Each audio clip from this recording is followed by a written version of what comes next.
नाज़रीन, कराची में lumpy skin बीमारी पखड़जण सबब मालवंदन तोड़े वापारियुनि खे मथे ते हथ अची विया आहिनि। खीर जूं क़ीमतूं घटिजण बैदि लखें रुपयनि जो नुक़सान पहुचण बैदि कोरंगी जे डेयरी फार्म एसोसिएशन उन बीमारी के साज़िश करार ॾेई छॾियो आहे। वधीक तफ़सील पेश कोरंगी मां निज़ाम भुट्टो जी रिपोर्ट। जी, कुछ ॾींहं अॻु कराची शहर में जानवरनि में हिकु बीमारी पखड़ी आहे जंहिंखे लिम्पी स्किन नालो ॾिनो वियो आहे। इन बीमारीअ जे करे जेको आहे मालवंदनि खे करोड़नि रुपयनि जो नुक़सानु थियो आहे ऐं खीर जो रेट जेको आहे उहो हू तमामु घटिजी वियो आहे। हिन वक़्तु बि वापारी जेके आहिनि हिननि खां खीर जो किलो 50-60 रुपए में बि वठण लाइ तयारु न आहिनि, जंहिंजे करे हिननि खे सख़्तु नुक़सानु रसी रहियो आहे। हिन वक़्तु असां हिकिड़े वाड़े में मौजूदु आहियूं जिते मालवंद बि मौजूदु आहिनि। अचो त हुननि सां ॻाल्हि ॿोल करियूं त हुननि जो छा चवणु आहे। असां कंपनी जेका हलाइण जो मोह या तव्हां खां दोस्तनि खे शुरू कई आहे, कल्ह 2 खां वठी असांजो मीडिया ते हले पियो सिलसिलो। तव्हांजे ॾाढो कुझु दोस्त आया जिन इंटरव्यू वरिता, तव्हां बि हींअर महिरबानी कई आहे, आया हो, जो ॾिसो था माहौल पियो जेको आहे सो असां पूरो अॻिते हलाईंदासीं हिन सिलसिले खे। असांजी मीटिंग बि जारी आहिनि, असांजी हेड ऑफिस आहे असांजी बेंस कॉलोनी, उते बि इहो मामिलो पियो हले थो। लाइव स्टॉक जेको आहे सो असांजो सेक्रेटरी जेको आहे सो उन्हनि जेको आहे सो हलायो हो मुहिम खे।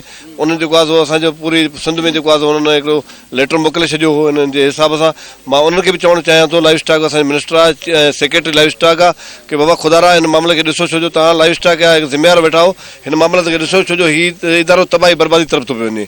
कोई बीमारी नहीं, ये डब्बे वालों ने ये मसला बना के और अब हमारे से डब्बे वाले ही दूध खरीद रहे हैं। आवाम को तो इन्होंने हटवा दिया, अब कंपनियां ले रही हैं हमारे से सस्ते दाम में, तो इसलिए हमारे कारोबार को ख़राब करा जा रहा और हमारे खिलाफ ये बहुत बड़ी शहादत हो रही है ये, और हमारे साथ ये जुल्म करवा रहे हैं। ये जो डब्बे वाले हैं ये सारे बाड़ों वालों को ब्लैकमेल करते हैं, आधे रेट पे इन लोगों से नहीं ये रेट देते हैं, और ये भी इन लोगों ने खुद ही सोशल मीडिया में ये बीमारी छोड़ा हुआ है। डेयरी फार्म एसोसिएशन के सदर मीर मज़हर चांडियो ऐं ॿियनि दोस्तनि जो जेके आहिनि तव्हां ॻाल्हियूं ॿुधियूं, हिननि जो चवणु आहे त लिम्पी स्किन बीमारी जेका चंद ॾींहं आई हुई ऐं उहा हिन वक़्तु किथे बि बीमारी जेका आहे उहा मौजूदु न आहे ऐं जानवर जेके आहिनि हिननि जा सेहतमंद ऐं तंदुरुस्त आहिनि, का बि बीमारी न आहे, को बि खीर में वायरस जेको आहे उहो न आहे। हिननि जो खीर जो जेको आहे नुक़सानु थी रहियो आहे, इन जे लाइ हिननि सिंध गवर्नमेंट ऐं ॿियनि इदारनि खे अपील कई आहे त खुदारा इन मामले ते सख़्तीअ सां नोटिस वरितो वञे